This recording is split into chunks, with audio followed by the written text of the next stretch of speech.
تعالوا يا بنات اقول لكم على الكبسه اللي جات لي.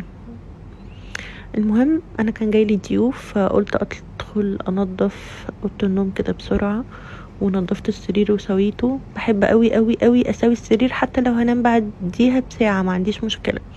تمام. هي الاوضه كانت بالنسبه لي مش نظيفه، بس بالنسبه لناس كتير قوي نظيفه يعني.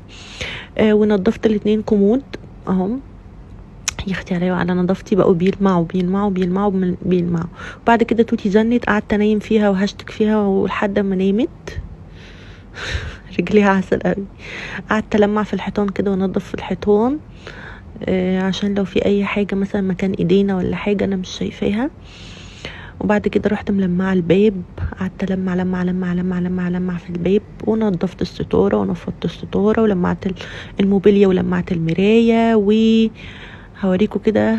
بصوا طلعت كده المشايات الصغننه دي، قلت هفرشها علشان ادم مش بيحب السجاد الكتير في اوضه النوم بالزيت.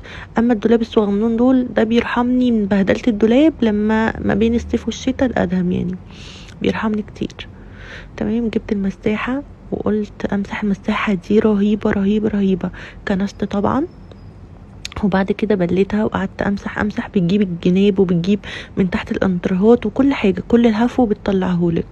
حلوه قوي قوي قوي يا بنات. تمام. كنت بمسح بالديتول على كلور على حبه كده، زي بحط كده مست فيه يعني. تمام. قعدت امسح امسح امسح امسح، وهنا كده بتعصر، بس جميله قوي قوي قوي يا بنات، بصراحه بتريحني جدا. نضفت السيراميك اهو، مسحت. هستنى كمان ينشف، بعد كده رحت فرشه السجاد زي ما انتم شايفين. تمام.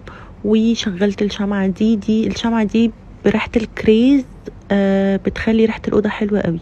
وجبت المست المفضل لأدم اللي هو بيحبه يشمه يعني جدا اهو، من باس اند بودي. وقعدت ارش رش رش رش رش كده، اعطر السرير.